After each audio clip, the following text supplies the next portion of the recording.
Happy New Year, folks. 2025 is here. It's a Lions Tour year, so that is a big thing coming up on the rugby calendar. But let's wrap up 2024. There was certainly a fair bit of good rugby played in that year. I'm going to talk to you about some stats, give some thanks, talk about some predictions for the 2025 big competitions. I don't really like to do predictions that much, but hey, it's a new year.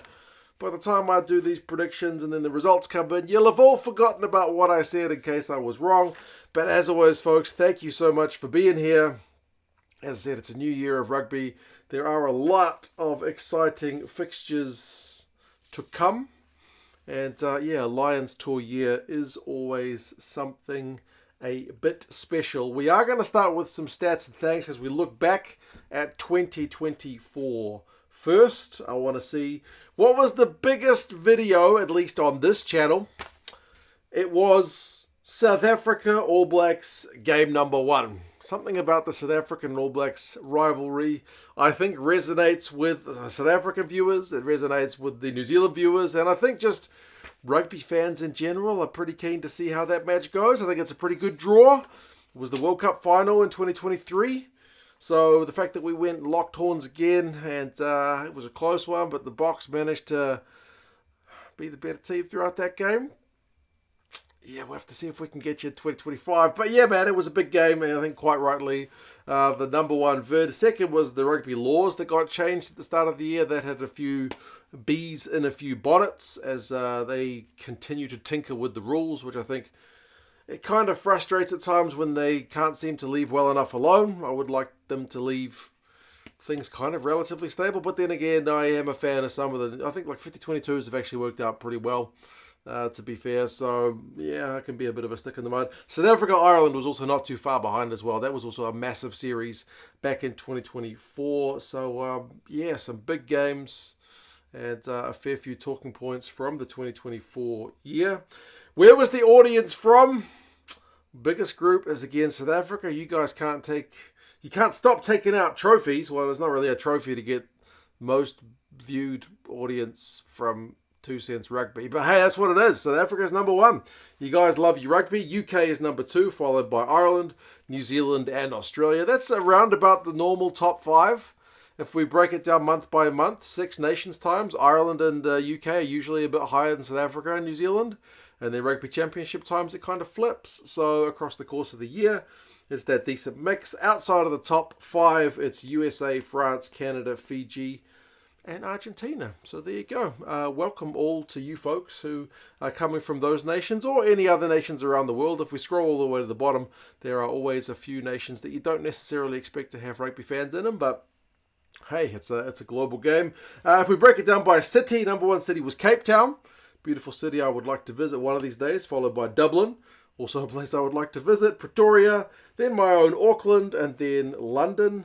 And Sydney was the top Aussie city there in 6th spot. The biggest city outside the kind of tier 1 nation cities, like the kind of traditional rugby cities, was Windhoek in Namibia. All I know about your city is that there's a beer of the same name, which is a pretty good drink. So, welcome along to all the Namibians as well. 50% of people are not subscribed, so if you haven't subscribed, hey, feel free to do that. That would help me out for sure.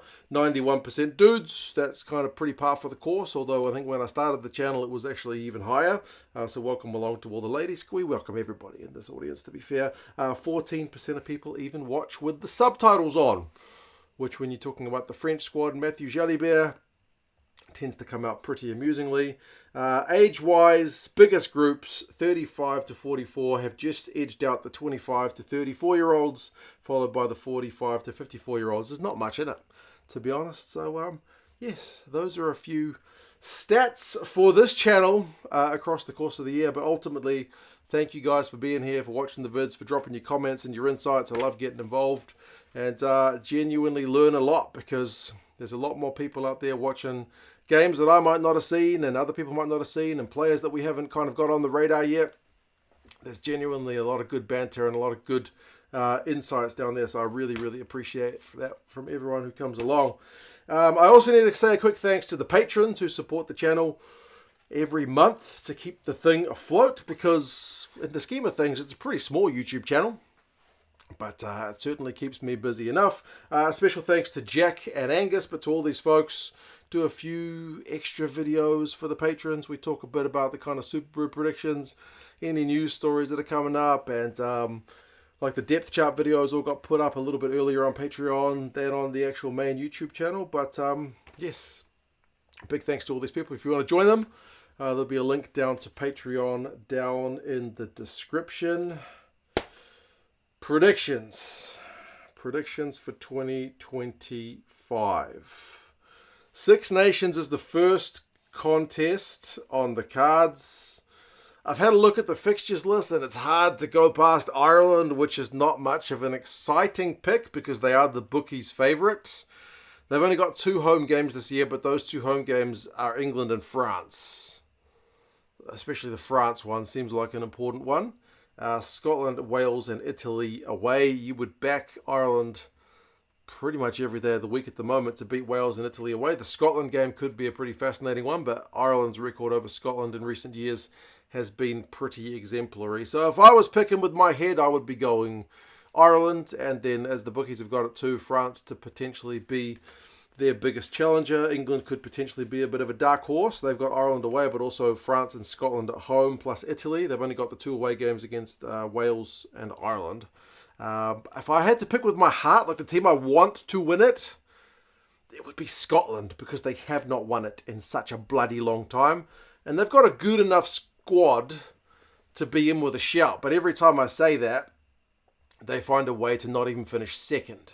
There'll be that one big game where it's like, man, if Scotland can just win this one, usually on the back of a big win the week before, they can just win this one, then who knows? And then they don't win it.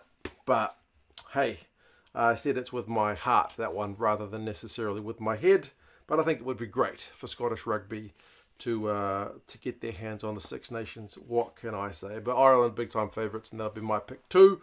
The Lions Tour, I think you'd be a pretty bold person to pick the Aussies to win that one. I think the Lions are going to go into that one big time favourites. The bookies are already taking bets on it, and the Lions are pretty big time favourites. It's always a tough one being the Lions coach. You've got to get that squad together, get them to meld. It's like never the talent that's the issue. It's the kind of cohesion. Like Warren Gatland has had issues in the past. Like he's tried to get the squad together as early as he can, but it's always a bit of an uphill battle. But you still feel like they're going to have the squad for a probably pretty successful tour. I don't think it's quite looking as clear cut as it was 12 months ago on the back of Eddie Jones's debacle with the Aussies at the World Cup. I was saying back in those days I thought it would be more competitive. So hopefully I am correct, but I'm wrong plenty of the time. So I mean, I'm picking the Lions. My heart just wants a competitive tour. If it's lopsided matches, I think that will be deflating. You know, the Lions Tour is such a rare occurrence. Like in terms of that matchup, you only get to see it once every 12 years. So I just want it to be a good series. I think that would do Aussie rugby the world of good as well. You know, get some headlines for the rugby instead of the bloody AFL and the league and whatnot. So yeah, Lions Tour, I'd be picking the Lions. I just want it to be competitive. And Rugby Championship, that's so far away that I haven't even seen bookies taking odds on that one. You feel like it's going to be the All Blacks or South Africa again. But we are so far away from that competition that it is hard to say. My head and heart are both leaning All Blacks because we got the Box at home this year. Last year, we had 2 games away in South Africa. We got the Eden Park game. Like, if we lose the Eden Park game and lose that record to the Box, that will be heartbreaking, and you feel like the Box will go on to win it. But if we can keep that Eden Park record, I feel like the All Blacks should be favourites this year because we have got those games at home. We're a pretty tough team to beat at home. Russie's done well in New Zealand before, but yeah, I'll be back in the ABs. If my heart was going, kind of similar logic to the Scotland pick, I'd love to see the Pumas get it done. They've never won it before. They had a pretty good year in 2024 where they beat each of us once, but then lost each of us as well. So if they can just add that touch of consistency, back up a big win with a big win, and then maybe follow that with another big win, then who knows? I would love to see the Pumas win. I think it'd be massive for Argentinian Rugby as well. In terms of non-international stuff, the URC, I mean, Leinster's looking like pretty big favourites. I wouldn't mind seeing the Sharks win it, because ever since the Sharks bloody lost all those Super Rugby finals, I've kind of been wanting them to win something. I know they got Curry Cup success in the past, but like at this level, it'd be nice to see the Sharks get done. Kiwi coach as well. Wouldn't mind seeing the Sharks win it. The Sharks have traditionally been my South African team in Super Rugby. The Premiership, I wouldn't mind seeing Bath get it done. Don't have that much of a connection with Bath, other than that the first person to ever send me a jersey, and by the way, thanks to anybody who sent me gear this year, it's much appreciated, well, last year. First Premiership jersey I got was Bath, so got a pretty soft spot for Bath. They're top of the table as I stand here at the moment, so they had a red card in the final last year, so that was unfortunate. Wouldn't mind seeing Bath get it done. Top 14, Bordeaux. They're doing all right, and yeah, I know at least one Kiwi living in that area. So yeah, Bordeaux, another team who doesn't traditionally win the competition. Always like a good underdog. Scotland, Argentina, Bordeaux. Like Super Rugby, I wouldn't mind seeing one of the Aussie teams win it if my Blues can't win it. You know what I mean? Like the Brumbies. Wouldn't mind seeing the Brumbies win it. I think that'd be good. Or like the Drua, even the Drua to go on a good run. I feel like would be great. I love those storylines. So yeah, I don't want the Crusaders to win it. The Crusaders are still one of the top 4 picks in the competition. Can they bounce back? It will be an interesting kind of storyline in itself. But yeah, those are some predictions for you.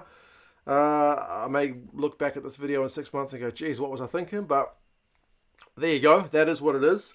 Welcome along to 2025, folks. Also, I should say thanks to my dad as well, who's popped along for a few videos. He's going through some treatment for leukemia, as some of you guys may be aware, but he's doing all right, and he always loves reading you guys' comments and whatnot when he does do a video, so he really, really appreciates that. So thank you so much to all the kind people who have sent good wishes.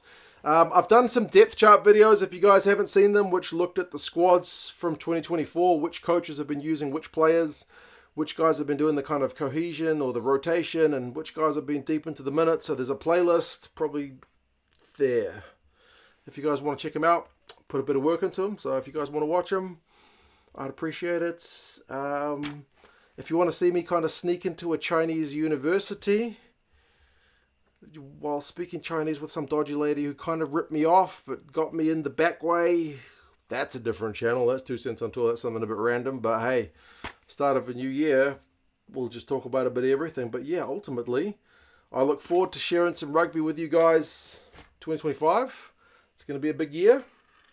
And yeah, that's pretty much it. Thanks for being here. Subscribe, like, comment, all that jazz. Take care of yourselves, and yeah, I'll talk to you guys again soon. See you later.